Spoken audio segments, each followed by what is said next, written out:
Hello there, everybody. Welcome to this podcast. Still exists. Oh, its movies are real for the month of August and September. Recording in October. Hello, everyone. It's George. Ryan. It's great to be back with this timely, on-schedule podcast. And how are you feeling? I feel great. I love life. I love this coffee I'm drinking right now. And you know what the best part is? I'm not married. Can't tie this guy down. Carrie, you don't have a hot beverage like Ryan does. No, He's got a prop. I have a crisp, cold Pepsi, but I am similarly unwed. Hell like yeah! With no end in sight. So either kill myself to get married, am I right? What kind of idiot would do that? Well, with that being said, audience, so we have another podcast. Well, first, I got COVID, and then Carrie got COVID, and then so we had to recover from that, and then I got married. Similar experiences. Yeah. And here we are, I guess. I thought it couldn't get worse than COVID. Am I right, ladies? And I was about to say, that didn't stop us from going to the movie theater, but I was like, well, if we had COVID, that's probably not it. Yeah, anyways. COVID can't keep me away from the cinema, am I right? Oh, no. Mm-hmm. Tom Cruise, I salute you. I don't care. Anyways, we're here with the podcast. We're here to make good and talk about all the stuff we've seen in the last 2 months of August and September. So let's not mess around. Let's start with Prey, baby. Dan Trachtenberg of 10 Cloverfield Lane. And he did something else. What was the other thing? Maybe not. Sure. I thought there was something in between. I'll look into that because I didn't see this movie. That was like his main thing. Yeah, I thought there was something in between. Anyways, Prey. It is not a sequel. It is a movie in the Predator. It's a Predator movie. Yes. But it's not like a sequel, or it's like, well, it's technically a prequel. Anyways, it's a Predator movie. We follow this Native American tribe here, and then the Predator is hanging out. He's like, "Whoa, I'm here!" But it's like, I guess like it's not modern times. It's kind of the bit. Yeah. So there's no like. It's kind of like a colonial. Era. Yeah. Mm-hmm. French colonists, to be specific. Yes, that's right. Mm-hmm. And so we have this main character. I don't remember her name. Played by Amber Midthunder. Midthunder. And so she's fighting this predator with just like not guns and stuff. Well, there's some guns. They're shitty. You gotta load the gun. Old-timey guns. Load the gunpowder and guns. Not worth it guns. Yeah. So it's a one-on-one fight with this predator trying to outsmart it. She's got a friendly dog. Oh, good dog. It's got a good dog. It's a very good dog. Yeah. How many Predator movies have you seen, George? I've only seen the first one, and it's been a long time. I guess I've seen Alien vs. Predator a long time. I don't know if that counts. Yeah, I don't have no memory of it. I saw it on a bootleg DVD, so it's probably shot shitty as well, so I have no memory. I was not interested in like the Predator movies at all, but I really liked the premise of this. I thought it was very interesting. So I watched the first Predator. Didn't like it. Classic. Then I watched Predators, which I heard was better. Is that the Robert Rodriguez one? I think so. Okay. Adrian Brody? Adrian Brody, yeah. And that one's where like a bunch of like humans are just like dumped on like a predator planet, and they're basically like Hunger Games. Oh, I didn't know that part. Predators. It's a fun idea. It's just like the characters are all very weird. But yeah, I was like, Predator's not for me. But this movie's awesome. I don't know. And I was not expecting that. I think the big thing is just the rules of like the Predator being like he wants to like win. He wants to prove he's the best, but he always makes the fights like fair. He's hunting for sport. He's here hunting for sport. Yeah. And because, everyone at this time like has, such like weapons that we're not used to now, it makes all the fights just so much more interesting. Yeah. And it gives a lot more availability for that like creativity that the main character, who I also cannot remember her name, to outsmart this like big Naru. Sure, it's been a long. Again, It was August, folks. It was August. But yeah, like you said, I think that's the thing, Ryan. Like it's even like all of it's shot well. Mm-hmm. I think there are some moments where like the CG is a little, and it takes me out of the thing. But it's a lot of it is shot in broad daylight, and so it's a lot of good action and a lot of clever action. Because again, there's like no guns, or like it's like a bunch of people trying to outsmart this crazy alien that's super good at killing people, and usually they die and lose. Yeah, because they're all like, let's use guns, and he's like, well, I got this super gun. He's like, oh no. And we have this like young woman character who like is in this tribe, and she's trying to prove herself that she's just as good as her brother, and like whatever. And so she's already being undermined by the rest of her like tribe. And basically, the predator is also undermining her because he doesn't like perceive like her as like a threat. Yes, as prey, which is why it's called. So prey. like basically, like she's like fighting, and he just like ignores her most of the time, and like fights like the other dudes, the male tribe members as and well the French as folk, the French colonists, people, which they. Controversial opinion, but those guys had it covered, if you ask me. My only thing is like, I don't know, maybe it's clearly made by Americans because like the French colonists are just the most French motherfucker. Le Predator. Very, very good. Very Whoa, is the movie playing right now? That's crazy. But yeah, I think it's great. It's definitely the best Predator. I mean, Predator like has had a rough history. Like people have tried to bring it back. Like there's been Predators, there's been The Predator, which was awful. I've heard that was like really bad. And like Predator 2 is weird. So yeah, this is it's fantastic. It's a surprising like just fun like action thing. Great. And there's like times where like it's just like the Predator fights a bear first. Yes, like, that's cool. Awesome. That was awesome. Yes, when he fights a bear, that was awesome. That bear almost got him. Cool. That bear almost got him. That's objectively great. I don't even like the Predator. Yeah, it's awesome. That was also like where some of the CG bear doesn't look great sometimes, but whatever. It is what it is. Anyways, that's Prey. That's pretty good, Carrie. I think you'd like it. You would like it, Carrie. Probably check it out. Next on the list, Bodies, baby. 824. I don't know if this director has done anything that I know of. No, I don't believe so. Nothing like notable. But it's got Maria Bakalova of Borat 2. I didn't know that until after the fact. Yeah, me neither. And one Pete Davidson, everyone's favorite enthusiastic character, and Lee Pace. Lee Pace is also in this. People really like Lee Pace. Rachel Sennott. Oh, right. Who is from Shiva Baby. Which I haven't seen. Have you seen Very good, very funny. I would recommend it to both of you. It's like a Jewish horror movie set at like a Shiva where the horror is your annoying relative. Also, it's short. It's like an hour 20. Yeah, it's great. Yeah, I think it's only an hour actually. Oh. Maybe an hour 10. I would recommend it so much. It's so much fun. But yeah. So yeah, in this movie we have a bunch of friends who are hanging out. I guess I don't know why people. Party? A hurricane party? Is this a thing people in Florida do? Yeah, we wouldn't know. I feel like any hurricane party recently in Florida would not have been. Yeah, I don't fun. know. Anyways, yes, we have these group of youths. Some of them who haven't seen each other in a long time, and we see that there's some weird history between. We have our main character played by Maria Bakalova, who's sort of the outsider to the group, coming in because she's dating a friend of the group, and then she shows up, and everyone's like, "We haven't seen you for fucking ever," whatever the hell. It's weird vibes. But anyways, they're in here for this party, and then it starts storming, and it gets they play a game called Bodies, which is essentially like it's like werewolf. Yeah, but you're a kill. Amogus. Amogus. Yeah, it's a live action Amogus movie. Yeah, they start playing the game, and then the game turns a little too real, and people start dying. I was like, "Oh, who's the killer?" And you're stuck in this house with the storm, and yeah, it's essentially who done it. But things get a little funky. Anyways, this movie is hilarious and super fun. That's my biggest thing about it. Carrie, what? I liked it. I liked because it feels like when we saw the trailers, it felt like it might be cringy or like overdoing it, just like "this is not a safe space" tagline or whatever. I'm like, boy. Yeah. But it was actually really intelligently done, and all the dialogue was really, I thought at least, really funny. If you're an older person watching this, you would probably hate it. Yeah, it doesn't feel like it's trying to be, "Hey kids." It's just sincere. No, it doesn't feel condescending. It just feels realistic, if not a little heightened. Yeah. But still believable. It reminds me, the dialogue reminds me a little bit of like Jennifer's Body, like at the time. Because remember at the time people were like, "Oh, this is such cringy dialogue." It's like, that's just kind of how people talked at the time, which was weird and bad. And that's just it. What, you don't say he gives you a wedgie on the regular? Not anymore, no. 2009 Ryan, all the time though, gotta say. But not so much anymore. I kind of grew out of that.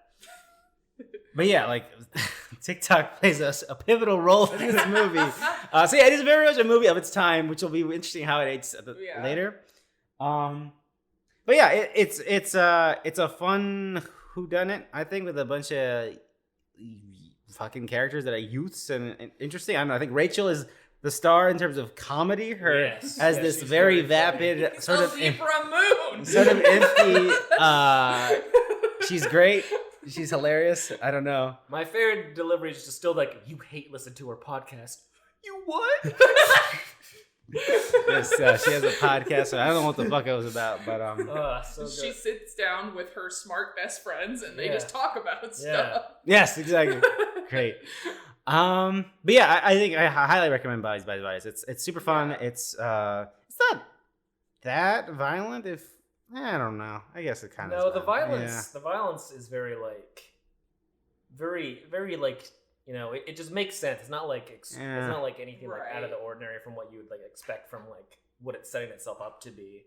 Yeah, this was a fun time all around. I can't think of any reason why I wouldn't not recommend it to someone. I think it's a good time. Yeah. Pete Davidson is not in it for very long. Oops, spoilers. Which is great for me because I don't like him very much. But yeah, it's good. It has a soundtrack made by Disaster Piece, but it didn't seem very Disaster Piecey to me. I haven't rewatched it yet, and once I do, I want to pay more attention to the music. Yeah, I remember seeing that in the credits, being like, "Oh shit!" Yeah, me too. I was like, "Oh, okay, I didn't notice that." Whoops. Yeah. All right, that's Bodies. Highly recommend. Orphan First Kill. They made a sequel to Orphan, or prequel to Orphan, in the year of our Lord 2022. Paramount Plus exclusive film. My Paramount Plus subscription finally paying dividends. So I famously still have not seen Orphan. I watched the end has been spoiled for me. I watched the first Orphan recently because I was like, I'll get to watching First Kill. Haven't seen it yet, but I knew the twist of Orphan, and knowing that like makes the movie so weird. Yeah. Like even more like it feels even more weird knowing the twist than not knowing the twist. I don't know why. But it's just a bizarre, weird film that I didn't super like. So I was like, I probably will not watch the prequel thing. But Carrie, how was the prequel thing as the person who saw it? I enjoyed it. I thought it was really because like you go in being like, well, what can they do? Well, I already know the deal here, but they do. When I was watching it, they pulled off for me an effective twist, and I was like, and it was very fun, and it was ridiculous, and I don't know, it just like I can't sell to you how fun it is without explaining what the twist is. And I wouldn't want to do that if you're planning to watch it, but I'm just saying it's a fun time. I think the first one, I think the original Orphan is better, but I think that this one is just a very fun, kooky prequel. I will say, however, that it is odd, because watching Isabelle Fuhrman, she's still in the face, looks very young. Mm-hmm. Not like a 9-year-old, but she looks young, and they do some like clever camera staging, and I assume they do some CG work, but it is very funny when they have parts where it's a close-up of just her face, but she's hugging someone, so it's like set up where she's short, so it looks like a child, but she still has the proportions of an adult. So it's very odd when you're like, no, yeah, this is an adult woman, but they do like cutaway shots of her head on a child's body, and it's very funny. I'm assuming that looks great on a Paramount Plus budget. Hey, listen, that's the other thing, was like the stakes for this were low. Like the stakes for this movie are relatively low. The fact that it's decent, which a lot of people have seen, like that was not the worst thing ever. So okay, sure. I would recommend it for our fans of Orphan. Which I know that movie has a lot of fans. People like Orphan. That's true. I don't know. I never got around to watch it. Maybe I will. Really good moments in it. I would say. Well, but yeah, I would check out the sequel because it's very funny. If you have Paramount Plus, there you go. Yeah. Stop watching, what else is on Paramount Plus? Sonic the Hedgehog 2 over and over again. I mostly use Paramount Plus for Drag Race. That's where they put the All-Star season. I hate that I have to subscribe to like 3 different streaming services to watch all of the Drag Race I want to watch. Oh, so is All-Stars like all of them? Yeah, that's like the people who have competed on previous seasons come back for a new season. So that's All-Stars. cars. The end game somewhere. Yeah, like the quarter quell from Catching Fire. But you need to watch in order to that's get that. Only that is on Paramount Plus. But then all of the separate ones, all of the around the world ones are on WoW Presents Plus, and then regular ass Drag Race I just have to buy because I don't have cable. An expensive TV show to like. It's very stupid, and I'm an idiot. All right. The next movie. This is a movie. Folks, sometimes have movies that are really good that I really like, and they're in the middle of all the nonsense we do in this podcast. Like, we talked about Orphan First Kill, and then we're going to talk about 3,000 Years of Longing, directed by one George Miller, his next movie since Fury Road. As far as I understand, this is the next movie since Fury Road. I don't think he's done anything. Starring Tilda Swinton and Idris Elba, pretty much just them in this movie for the most part. This is a movie about Tilda Swinton is a researcher or something. She's like a literary archaeologist. She's like yes. And she winds up on this trip where she's doing a lecture, a talk. She gets a souvenir, and it turns out, it's a genie, a djinn bottle. And then Idris Elba's like, "Hey, what's up? I'm Jen. What's up? I'm gonna give you some wishes." And her being like a literary scholar, like knowing how this goes, like, there's no way this ends good for me, bro. I'm not wishing. He's like, "Can you please wish?" And it's like, "I don't know, man." And then Idris Elba goes on to tell the stories of his past, owners, masters. And this movie's fucking incredible. I fucking love this movie so goddamn much. Just the stories that are told by Idris Elba and like of how he's fallen in love and all the people he's intersected with, they just swept me away. And I was just so like Tilda Swinton in that movie where she's on the edge of the bed as he's explaining this. I was just like enraptured, just completely enraptured by it. And then by the end of it, where like it starts becoming a romance movie, I totally bought it because it's awesome. I don't know. This movie's fantastic. I think it's great. I don't know. Carrie, you also like it. I loved it, yeah. Because baseline, this type of plot play out is one of my favorite things, where it's just them talking to each other. Like, what if someone, like, I was already hyped for this movie, but I had no idea that it was just going to be them in a room just telling stories to each other, basically. I was like, holy fucking shit, I love that. And yeah, all of the visuals from all of his flashbacks are so cool and so, I don't know, just like so uniquely this vision. It just feels like a movie that's very much like, I'm going to make this and I'm not going to compromise. Mm-hmm. And it's very cool. And I enjoyed it a lot. Yeah. I think the other thing I think that worked for me, and I think one of the reasons I was so bought in, is not only because these stories are well told and there's so much packed into. I don't know how long they are, but they feel like that's a whole fucking arc we go through in these stories. And then we come back to just them in the hotel. Yeah. And they're so fantastical, but these two characters, I mean, Idris Elba and they do it so well that it just feels like you forget that you're talking about magic. You forget you're talking about all this stuff, and you're just like, I was just locked in personally. Mm-hmm. The biggest problem with this movie, I think, is it feels like it could use another 20 to 30 minutes at the end. It feels really fast. But because of all those stories, they have full arcs, and for me, they're easy to become invested in. I assume when that was done, I was like, oh, do we have like another 40, 30 minutes with them hanging out? And it's like, no, they wrap it up very fast. That's my biggest complaint about it. But Ryan, I think that's pretty much how I was, and why I'm not like I liked it a lot. It's a film that I really respect, but I just don't like love it like personally. And I think that is like, in that third act, it's a big weakness. Yeah, just kind of like trickles out. It's like, okay, you ran out of movie or something. Yeah, and like I don't know, it's all very nice, and like I like a lot of stuff in that third act, but just not as when all the fantastical, like, crazy stuff is, like, packed in the first part of the movie and then it's just not in the second part, it's just a little weird. I still respect it, and I love the score for this movie so much. It's very different from the score, like, from the trailer. Like, the trailer was very, like... That trailer sucks. I'm gonna say it right now. That trailer's awful. I disagree. I like the music. But it's not the movie itself. No. That's the problem. I love the trailer though. It's the kind of trailer that's it's deceiving you to get into there, and then people see it, and then they have the whiplash fuck you, bro. Anyways, Ryan, you were saying. But yes, the score in this film is great. It reminds me of like a Wong Kar-wai kind of thing. Yeah. Just like calming and beautiful and sad, and I just mwah. Yep. Love that so much. Yeah, I love this movie. It's probably my favorite movie of the year, actually. Whenever I think, I love it so much. Yeah, I went to, I never found myself, like, I had to go to the bathroom, but I was just like, I just kept walking slowly and look at the screen, and then I got to the bottom and I kept watching it. Yeah, I love it. It's great. It's cinema, baby. Big fan. I can confirm on your way. You're like, Ryan, that's my favorite movie of the year. I loved it a lot. Yeah, it's great. So yeah, 3,000 Years of Longing, very good. That trailer is doing a lot. Is being very extra. Yeah. Still. So that was MGM. I think who's the distributor for that. So it's an Amazon movie now. Oh, interesting. And it was like that movie. I don't know.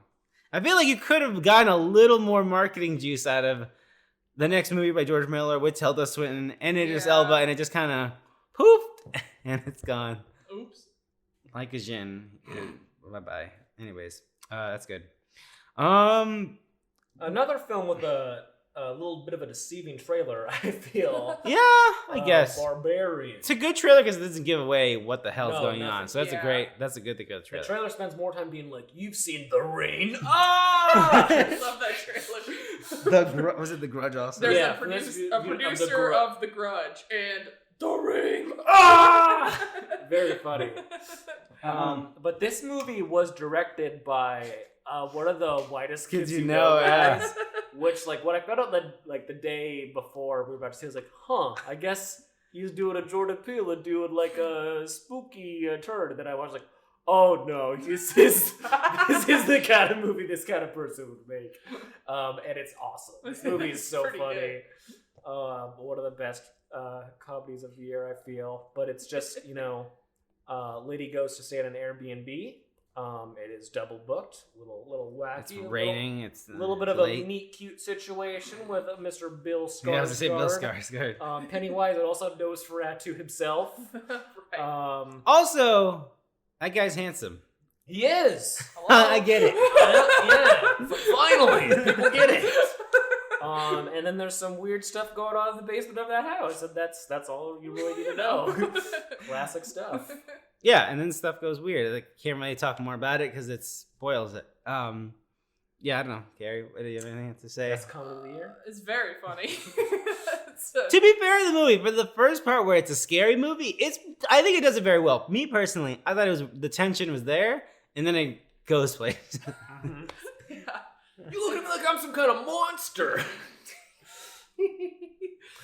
Yeah, I don't know. I really like this movie as well. It's one of those movies where it's just fun going into it and having that experience of just being like, what is this movie about to be? Oh my god!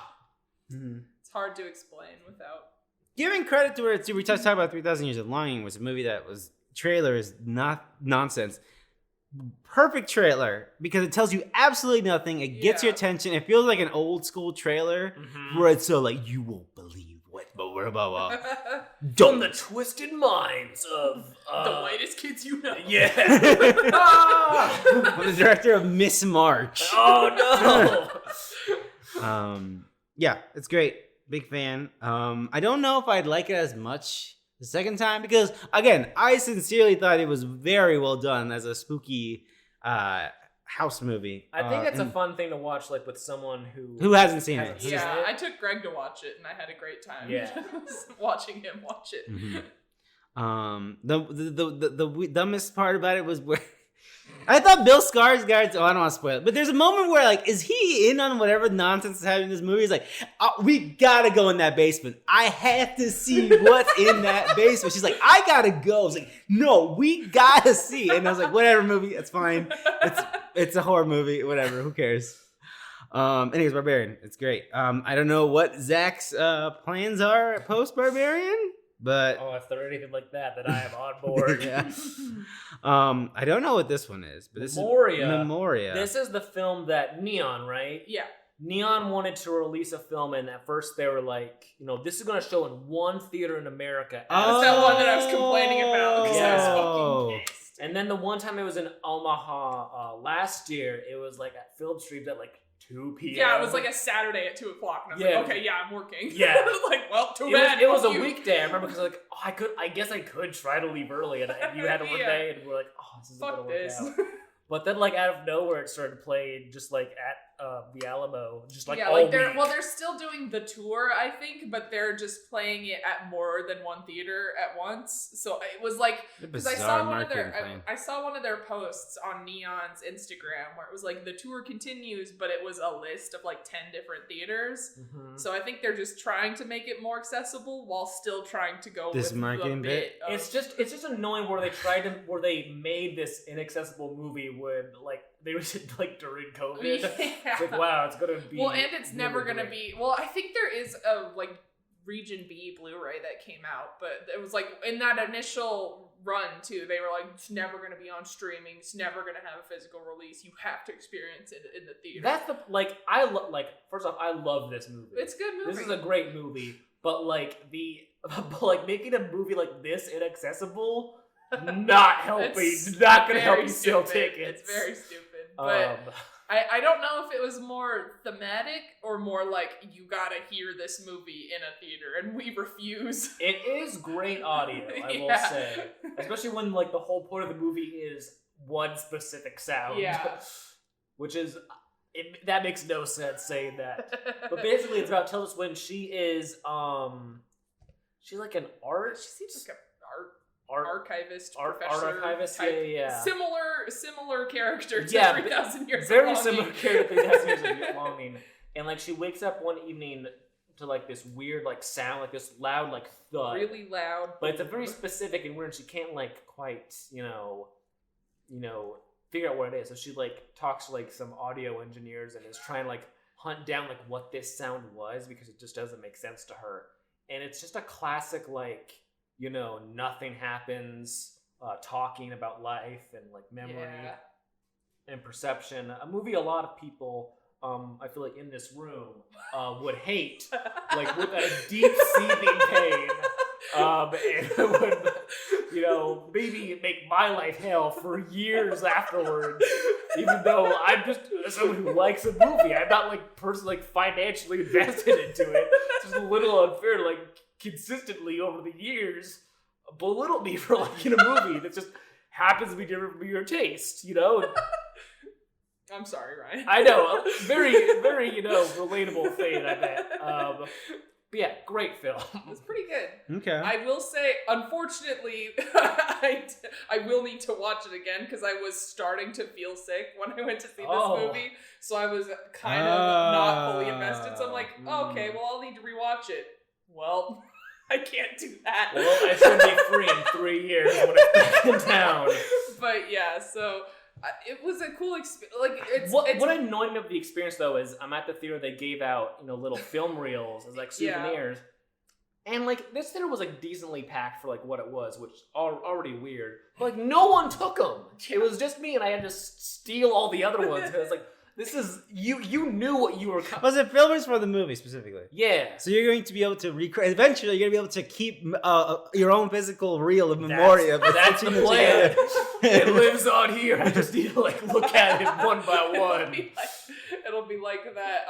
Did either of you guys watch That So Raven? Otherwise, this. I did, but I don't know if I know. There's that one episode. I don't remember what it was. She had like some document that accidentally got put through the paper shredder. And she stayed up all night with all these little paper shreds to put it back together, and they're just all over her room. That's gonna be you with your Memoria film strips. 100%. I only have like 2, so I gave you one, I gave another friend one, and well, I'm on my way. We can combine next time it's powers. In town.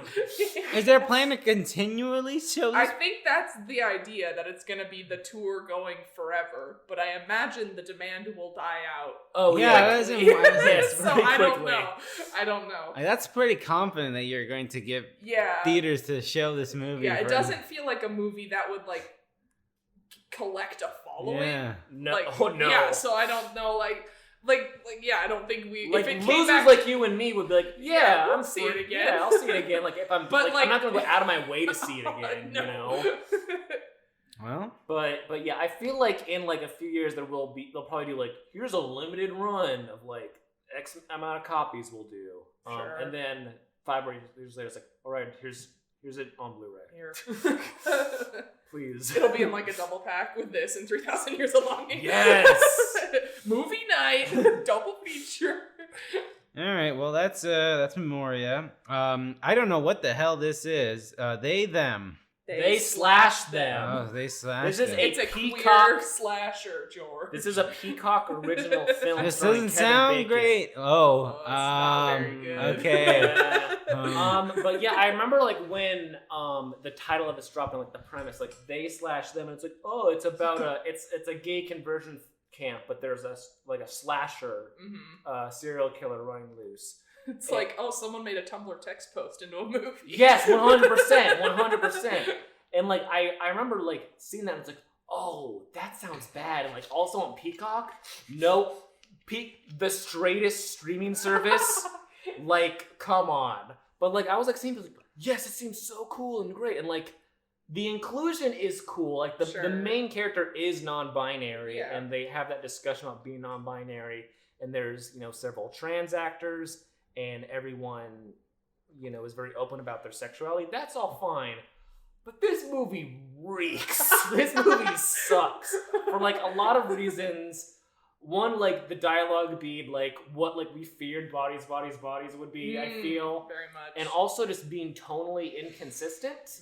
Because there's parts where, like it's all like fun, like haha, we're singing our Pink song, and then like this like really just like awful scene of like a straight counselor like talking to the non-binary kid, like, you're only doing this for attention because you feel so horrible about yourself. And it's like, Jesus fucking Christ, what are you doing? Like, only gays are going to be watching this film. You're going to trigger your entire fucking audience. That's very weird. And then, like, when the slasher stuff happens, like, 40 minutes into the movie, it's like, what is this even? Yeah. It's such a frustrating film, and Kevin Bacon being like, through the power of Jesus Christ, I can't stop you from being gay, but I can't really encourage it. It's like, what is it? I don't know. It's I hated this. It was really rough. What did you think, I Carrie? didn't hate it, but because I was watching it with a friend, so I had a little more fun watching it. But I was alone. I was alone and very straight at the time, so it was not the ideal time to watch They Slash Them. I'm so sorry. I know. Trust me, I'm aware. But yeah, no, there's parts of it where it's like, I like this idea, but the delivery is just questionable, because it's like, I'm thinking of the shooting scene where they're all at the shooting range, and our main character takes the gun and is like, yeah, see, I am good with the gun, and the macho counselor is like, oh, well, I respect you now that you subscribe to the macho part of being good at a gun. It's like, what? It's like, gays don't want this. No, and then I felt especially weird about, like, because they have a female sex scene and then a male sex scene, and like they felt so very like tacked on, especially like the male one was like, well, we gotta like even it out, and it was between two characters who like I don't think even spoke throughout the film. They just walked in and was like, let's get down. Right. And I don't know, that it was very strange. And it was also weird how I didn't like how because the counselors were like former people who had gone through the conversion program. Yeah. And so they're like reformed, and you can still tell that there's a lot of trauma in them, and they still get killed mercilessly, and it's like that feels weird to me, because it's like they're victims too, and we're reveling in them being killed, but whatever, it's a slasher, you gotta kill the people who are in charge of the conversion camp. I get that, but it still felt there was a little bit of a disconnect on that one. It was just also very distinct because like everyone dying was like counselors, so it was like I'm not afraid of like any of the gay kids because like clearly they're not the ones being hunted. Sure. Who's the killer? Do we find out? It's literally like the only person it could be. Yeah, it's literally the most like it's like one of the new camp counselors. Yeah. Is like, I just thought this was a regular camp, but then there's like a reveal like, well, she was in the camp a long time ago and she's killing everyone for revenge. Spoiler alert. Which is also like, that doesn't help the community now, does it? Killing a bunch of reformed gays, end quotes, like, oh. And then there was she had that whole back and forth with like the non-binary kid about like, why she has to do this. And it's like, I don't think you do have to do this. Don't have to do this. I think there's probably another way to do They this. just made a phone call or something. Yeah. Do we have any clue why Kevin Bacon decided to make this movie, to work on this movie?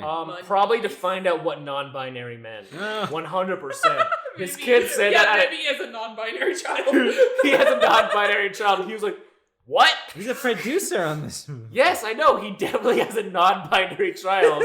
He's like, I'm going to do this for my child. Kevin Bacon's just trying to be a new horror icon. I guess. After his, wasn't it? Yeah. Well, he was in not House of Leaves. No, not that one. He was in The Darkness, right? Oh, that's right. That movie sucked. That movie was shit. really bad, but I'm just saying that when he was gonna be in that movie, I think I remember seeing an interview where he talked to Jason Blum or something, being like, "I want you to do for me what you did for Ethan Hawke," making him a horror icon because this was after fucking Sinister. The Verge and Sinister. Yeah, but Ethan Hawke was an esteemed actor before I know. that. And Kevin Bacon was like, "This is the secret." This is the secret.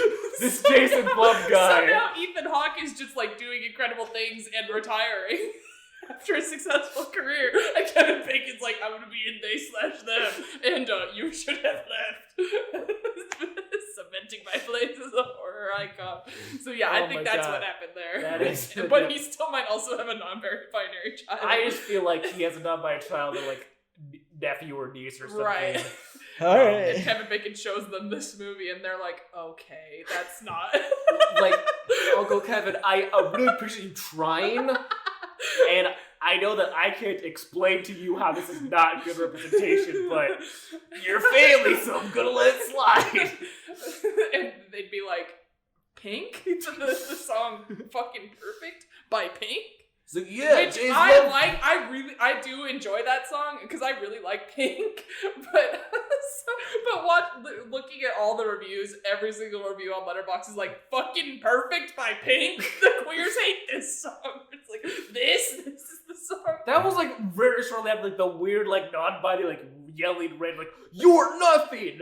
Let's all sing Pink in Yeah, the I just want gay you and to happy. know that this scene is their one of the other campers is talking to the main character, right? And they just start talking, and they launch into the lyrics of "Fucking Perfect" by Pink, but they're just talking them, and then every person in the room begins singing this song, and it turns into a whole musical number, and I thought it was hilarious. I did genuinely think that part was really, like, it was insane, but I was like, "Now this is great." I was just confused. That's the best way I would describe my feelings during that. All right. Ugh.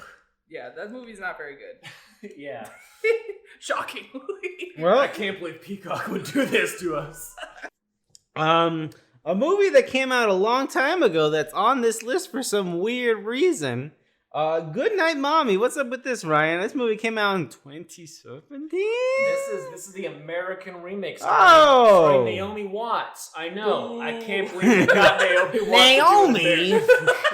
I can't believe it. Naomi, I saw your new movie. It was not very good. But it, Good Night Mommy, has a nice place in my heart just because that was the first movie that we all watched at the Alamo. Yes. It was good times. So even though like I don't love that movie because it's unpleasant, Yeah. I was just like, yeah, and like Naomi Watts is like producing and like starts like, okay, it's on Prime, I'll watch it. I might as well. not very good. Very weird and bad. And cheap, it looked like, even from the trailer. Very cheap, yes. It's all in the house, but like it looks like it just might be Naomi Watts' house, like in real life. I think I told you guys about this. There's at one point where like the kids are like, that's not our... It's basically like these kids go to spend the weekend with their mom. The mom recently had... surgery. Reconstructive surgery. In this one, it's more of they had a divorce, and she's an actress, and she wanted to touch up her face so she feels better. Oh, okay. I thought you were going to say there wasn't any surgery. I was like, no. She just got a divorce. Anyways, Naomi Watts got divorced, and now and also, as you reveal later, maybe one of the things happened to one of her kids. So she got like her face like all touched up, which, doesn't really look like, she just looks like Naomi Watts. And there's also a part where the kids are talking like, that's not our mom, look at this photo. And it's clearly Naomi Watts' personal professional headshot that they're like, look at this, the eyes are different. And it's just like, guys, you could have gotten any other photo. They could use the excuse that she's an actress, I guess. They do use that excuse, but it's still like, take a different... She's a producer. You couldn't get her to take a picture? Really? That's just... Because, like, I Googled Naomi Watts as a joke, and that photo showed up. And I was like, wow. I guess I can Google it and see if I... Yeah, please. Google Naomi Watts. I'm thinking, yeah. But, yeah, not very good. The reveal feels a lot more weird in this one, just because it feels more like... Is it this one? No, actually. No. It's not that one. Well, you lied to me! Oh, God. I'm sorry. I'll find it. I'll find it when you talk about the Woman King in a little bit. Okay. That's just called good use of our time. But yes, not very good. Would not recommend. Just boring and bad and weird. The original Good Night Mommy's pretty alright. It is pretty good. Mm-hmm. I don't like being like the whole like, oh, it's unnecessary to rate movies. Like, it's fine. It's just gotta make it like interesting. Yeah, and a different take. Yeah. So it's been a while since Good Night Mommy came out. It's been a while, yeah. I showed Greg Good Night Mommy, and then we saw The Lodge, which is directed by the same people. Yep. And then he would talk about those movies later, and he'd be like, yeah, I don't like those. And I'm like, what? They're so good. And he's like, Carrie, those are miserable movies. Like, it's just emotional torture porn. I'm like, what do you mean? They're great. It's this photo. Oh. Except, audience, you can't see that, obviously. It's like her looking over her shoulder. It's like her looking over her shoulder, and like they very badly... It's very cover girl-esque. They very badly like changed her eyes to be green. She's like, her eyes aren't normally green. And then she's like, I wear contacts for work, you idiots. Why would you wear contacts? Oh, wait. Whatever. I know. It's weird. It's very weird.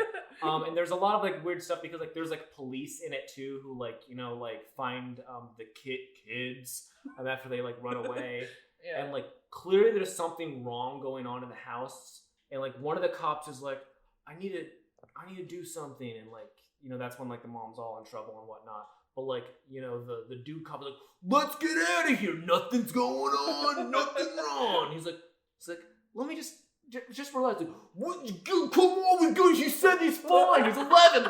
Let's get going. It's so weird and unnecessary because I don't remember any like.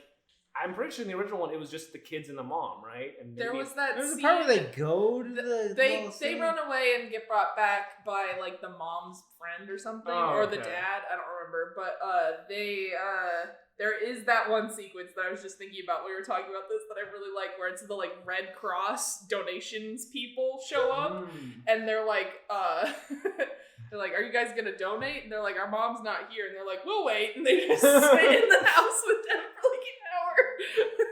The mom's not there, and it's just the kids, and they're like, "So when's your mom coming back?" And they're like, "I don't know." Well, that's the Good Night Mommy remake. Maybe don't watch it. Maybe watch the original. The Woman King, starring with Viola Davis, John Boyega, and Nashana Lynch, who I believe is from No Time to Die. This is about it's like true story adjacent about an African tribe around during the slave trade, who has like a battalion, a private army of highly skilled women who are really good at killing people and getting shit done and protecting their little village there. Viola Davis is the leader of this group of really cool, badass women. thing. We have a side character also who's a young girl who her father disowns her, and she's like, I'm gonna join the ranks of the whatever. And then Viola Davis is like, essentially like kid tries to prove themselves that they're tough, and then she keeps, she's like headstrong, and it'd be like, and then Viola Davis is like, you don't understand, you're pushing the limits, blah, blah, blah, blah, blah. And then this is spoilers, but I won't spoil that. But anyways, stuff goes bad, and we just see Viola Davis and this group of women just really kick ass a lot. And there's some emotional threads and relationships. Like, these characters are maybe closer than we think, but that's a spoiler for the movie. I will give it away. Anyways, this movie's great. I don't know if you know the setup for The Woman King from what I described it, and if you've seen the trailer. It's that movie. The action is really good. There's some points where like it was a lot more it was having a lot more fun than I thought it'd be. Like there's some like moments like this is just like a grindhouse action scene right here where it's like like blaxploitation adjacent, like a Dolomite sort of deal. And I wasn't expecting that. But it's fun. It's good. The trailer had big like the big Oscar scene moment kind of vibes. Yeah, it's not that kind of movie though. You're asking me to go to war. Yeah. War. Yeah. Like that's the I did not like that part. That was yeah. Yeah, John Boyega is playing the leader of this this tribe here, and as many tribes in Africa were once like the slave trade was like this thing's gonna happen regardless. So it's like, what if we sell some of our people to these white people? God. I mean, come on, history wasn't that. And so yeah, then so Viola Davis, his whole pitch is like, what if we stop doing that and like find like a resource that we can sell these white people that they also find valuable. So that's the thing. Anyways, yeah, it's great. The action's fantastic. The acting's good. Yeah, it's the movie you think it is from the trailer, and it's well done. It's good. I don't have anything else to say about it. Yeah. It's a good time. Blonde. I only know about this movie because of I see people on Letterboxd watching it. Yeah, that was the main thing for this one because it's Netflix's first NC-17 movie. Oh, that was like their big marketing thing for it, which like is like doesn't matter if it's only it's not. It's streaming. It's like who cares? I don't know. It's like who cares? But yeah, it is a reinterpretation, imagining of Marilyn Monroe's life. This is starring Ana de Armas, or did I make that up? And yes, Ana de Armas is the Marilyn Monroe. Wow. And this is my least favorite movie of the year. I absolutely hated every excruciating moment of this. It is 3 hours of just consistent, like, obnoxious pain. Yeah. Scenes change from, like, black and white to color. Aspect ratio changes. No for, like, reason. It's just changing all the time. And, like, it feels like an attempt to be all, like, David Lynch kind of thing. It's like, no, this just sucks, actually. But, like, the main thing that, like, people, comment on, and that Marilyn Monroe, I'm not an expert on her because it's a little before our time, us 90 kids, but I know like vague things, like she was like the like sex symbol of time. She was in a lot of popular movies, and she was just kind of treated badly because she was on this like high like beauty pedestal basically. And this is just like she's walking around like always like having sex and always getting like screwed over by people in just like merciless ways. I think Ana de Armas is literally always crying like throughout all the 3 hours, and it's just god awful. There's nothing like redeeming or interesting about it. If you know anything about Marilyn Monroe, it's all lies. But I also feel like if you knew nothing about her, like you wouldn't like understand what's going on because it's so like it skips over so much. Like it goes between like her dating this person, then skips all the way to this person, and there's this stuff with Robert F. Kennedy, but they just call him the president. There's a very long sequence of him sucking his dick. It's very weird. He's like, babe, don't be shy, keep going. It's very weird. not a pleasant movie, not very good. I just wanted to. The reason I wanted to watch is, whenever a movie is like very divisive, I'm like, okay, I'll try it. And I also just had this like horrible feeling this would be nominated for Oscar stuff still. Sure. Because it felt like a lot of like industry people like really liked it. And also, Hollywood loves movies about Hollywood. Yes. So I was like, I need to get this over with just in case, because God, but man. Yeah. Absolutely miserable. I didn't watch the whole thing. I just skimmed through it because I saw that. Yes. Yes. I remember this now. I saw that article that was posted on Twitter where the headline was, the CGI talking fetus in Blonde is an abomination. And I read that and I was like, Excuse me? The what? So I was just skimming through For the fetus. looking for fetus scenes, and wow, very weird. And yes. it was very anti-abortion-y. 100% like, what the shit is this? Yes, like, why are we doing this? Because there's a lot of scene, because in this scene she has an abortion and a miscarriage. The classic female experience. And for the abortion that she has, which like I don't know if any of that's true, but like she's like worried, she's pregnant, like, oh, I'm so happy and whatever, but then she's like, I think your mom had a personality disorder. And she's like, oh no. And then she's like, I think I might want to get this abortion. And then like she's getting it, and like she's like, I changed my mind, I don't want to do it. But everyone's like not fucking listening to her, so they're like holding her down, like, and it's like, what the hell is this all about? But then also like when she's pregnant, she's always like holding like her stomach, and then like a close up to like a CGI baby like inside of her. Yeah. And then like later on, like when she's pregnant again before the miscarriage, she's talking to the baby, and he's like, oh, I'm so happy to finally have you. And it's like, but you killed me before. Yeah, it's literally like an anti-abortion ad. Like the baby is talking to her in a toddler voice, being like, Mommy, don't kill me like you did last time. Like, this is literally like an ad that would run in a rural Christian community. So it's horrible. It's so fucking weird. Is the reception of this movie like, hey, this sucks? Mostly. I think it's mostly that, but it's very divisive. Like, there's people who love it and think it's like auteur cinema. Yeah, it's and, very auteur, mostly because of like the. It's very stylistic. It's very the little bit that I saw. Well, it's trying. Like, it's trying too hard to be like a bunch of different styles because the aspect ratio changes. It goes from black and white. There's some insane like Baz Luhrmann-ass camera effects where it's just like spinning and doing weird things. But like when Baz Luhrmann does, like, it's because like he has this grand like spectacle that he's showing. And we're having fun. Yeah, and he's having fun. But like this is just like a camera is spinning around why a woman is being forced to have an abortion. Great stuff, ladies and gentlemen. Love that. Ooh, cinema, baby. Cinema. I don't know. I've seen a lot of people comparing it to Fire Walk With Me, just in terms of like, this is a movie, like character study of a miserable woman's descent into bad. So it's like, I guess I get that. But that is like, they're, I guess, Fire Walk With Me doesn't like relish in like, just like, also this was a real person at one point. Yeah, that's true. And this is fiction. Yeah. It reminds me a lot of Mother.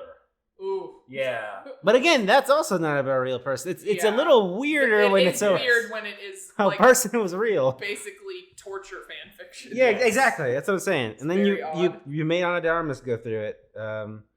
Because I don't know, and I'm sure somebody, and she probably found it interesting as well, that do you want to be Marilyn Monroe? Ana de Armas, it's a big deal to do that. So yeah. Anyways.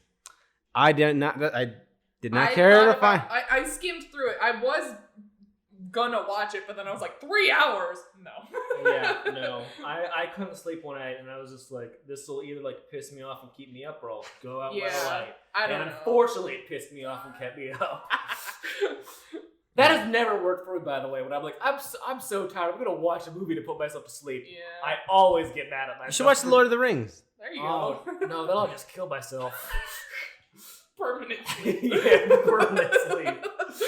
Alright, well, a movie we feel a little more positive about is Pearl. Oh, hell yeah. The second, what are we calling this series? Are we calling it, what are we calling it? X trilogy? I guess the X trilogy? Yeah, Ty West's a second movie in the X trilogy, I guess. Pearl. Triple X. Wait. No, it's definitely the story about Pearl, the old lady from X. Oh my god. Again, Mia Goth playing as Pearl as she did in X. It took me a while to realize we're talking about Pearl and not Maxine. Yeah. I was like, wait a minute, the math doesn't work. Don't make no damn sense. Yeah. Yeah, it's fantastic. Mia Goth killed it. I don't know, Carrie, you probably have more to say about this than me. Holy fucking shit, dude. Yeah, watching this, I was like, if this isn't Carrie's favorite movie of the year, then I don't know it's what up is. there. It is up there. I don't think anything's gonna be better than Everything Everywhere All at Once That's for me. true. But as soon as this movie fucking starts and it's just basically Wizard of Oz and her going around being like, "Hi, Mr. Pig," and I'm like, "Oh fuck yeah!" And then it's just.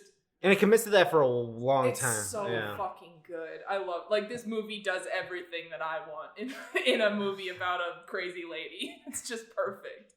And it's just the setup of, because you get bits and pieces of it in X, where she's talking about how in her youth she wanted to be a dancer and she had all these dreams that she aspired to.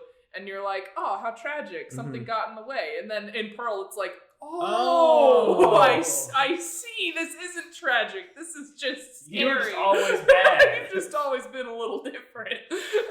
But yeah, so it's just Pearl as a character is this person who has their future like planned out in their own mind, that she is going to be a star and she does not care what she has to do. She's has some hangups by wanting to stay on the farm to help her father, but she has this ongoing clash of vision with her mother. It's also during World War I and the Spanish flu. World War I, yes, with some weird COVID parallels. Exactly, when you're watching it, you're like, oh, okay. But I wouldn't be surprised if that kind of maybe got the gears turning. I was like, what if the last time this was a pandemic? But yeah, no, this movie is fucking awesome. But it's just Pearl as a character. I just found her super compelling and fun. Yeah, it's a big character study movie because it's just all Pearl. Like, there's nothing else going on. Just like, this is this weird lady. I think and her weird things she does. Mia Goth's always been good, and she was good in X, but in this one, she just goes. Like she's having way more fun. Yeah, just goes. She had a writing credit on this movie and a producer credit. Yeah, I don't know if she had anything. I don't know what the lore. I'm sure they'll talk. If I remember right, Ty West like had the idea like as they were finishing filming, and he was like, "Hey, you want to stick around for another few weeks?" The lady who plays the mom in Pearl was the intimacy coordinator for X. So she was like a crew member from X, and she was just this fabulous German woman. And Ty West was like, "You wanna be in this movie? You wanna add something to your resume?" But I don't know. I think I like it more than X. I definitely mainly because of that. Like, there's definitely Mia Goth is like running with this. Mm-hmm. And the performance is just fantastic.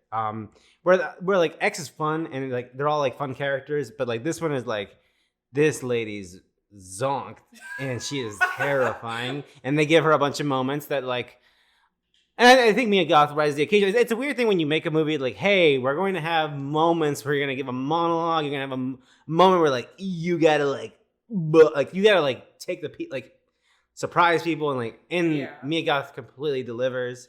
The end thing is incredible. The end credits is one of the best end credits of all time. It's so goddamn. I could like when I first realized what was happening, I was like, Timothy Chalamet could never. I was thinking of Call Me by Your Name. And again, like I said, like Timothy Chalamet walked so Mia Goth could run. And again, I think it's the talent of her because again, you can write that on paper, you can plan those scenes, but it's not until you shoot it that it works, and then it fucking works so well. But yeah, it's great. Pearl's fantastic. I love it. So they shot. So like you mentioned, like they shot Pearl and X pretty much back there. Right after. Yeah. Maxine, it feels like there's a break. Yeah, they took a break. Yeah. Okay. I don't know if they even started filming. Yeah, it didn't seem like it because that was a teaser. Yeah. So yeah, I'm looking forward to it. I don't know like how it was weird because I like Pearl the character more than Maxine. Yeah. Well, because X harkens to like a certain type of exploitation yes. film. And Pearl is like Wizard of Oz. Yeah, Pearl is like that same sort of undercurrent, but it's presented in more of like a dream-like fantasy way, and it's just I really vibed with that a lot. But I still really love X. X is still one of my favorites of the year. Yeah. But And again, I didn't expect Pearl to actually fully commit to that bit, and it does, and it works. So good. Also, this is more of a Ty West movie than I thought X was, personally. Which is, this doesn't say much. It's just like, oh, this feels like a movie he would make. Where X was just like, it's just a horror movie. Anyways, it's good. Good stuff. Oh, Christ. Did you both watch Don't Worry, Darling? Stupid Or did just care? Yeah, Don't Worry, Darling came out. Wasn't too good, was it? It was, I think I was like, that's fine. It's fine. Like, it's fine. Like, it's not like... But when you think of, like, the distance between the quality of this film and the amount of shit everyone gave about this film, it's like, this should not be happening. It's so... But it's from your reaction, it sounds like it'd still be disappointing coming from Olivia Munn's Booksmart. Olivia Wilde. Olivia Wilde, sorry. To this. Oh, yeah, no, it is very different than Booksmart. Yeah. But also, in I mean, just go with it. So yeah, it's Florence Pugh is like in this like 50s idyllic like world. That's like Stepford Wives vibe. Yeah, very much. Like anything for my husband, Harry Styles. And you know, it's in this like isolated community, and then she like discovers like, hey, there might be a little bit more to this. Yeah. You know, something like I think has been like, you know, fiction for like a long time, but it's just another take on that, and it's fine.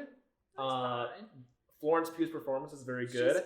She's always good. I think that's the only thing that I'm like, if this was like anyone else, like, I think I would hate this movie. But like, she really like kills it with all the like, she's just used to being gaslit, you know. Yeah. So she just can really, she just really sells it. And that's the only thing that makes me like defend it. And then Chris Pine is just having fun. Oh, I love him. He is really happy. Oh yeah, Chris Pine hasn't done any in this whole saga. Chris Pine hasn't done anything wrong, has he? No. He's just been there, unfortunately. He's reacting to everything that's going on around him, and it's always. Because I love Chris Pine. Yeah, no, he's good. Well, I mean, he was in that Wonder Woman movie. That is questionable. You that know, doesn't have anything to do with this, but he did do that, so I still have a hard time dealing with that. I 100% like he's like, Chris, you want to come back? He's like, I don't know, my character. I was like, all right, well, what if I had an extra 0 to this check? All right. You know what? You know what? I can respect that. but yeah, how did everything like flow for you, Carrie, for it? Like the reveals and like what it was like it was going stupid. for. It Yeah. was just very stupid. Like, this movie is just.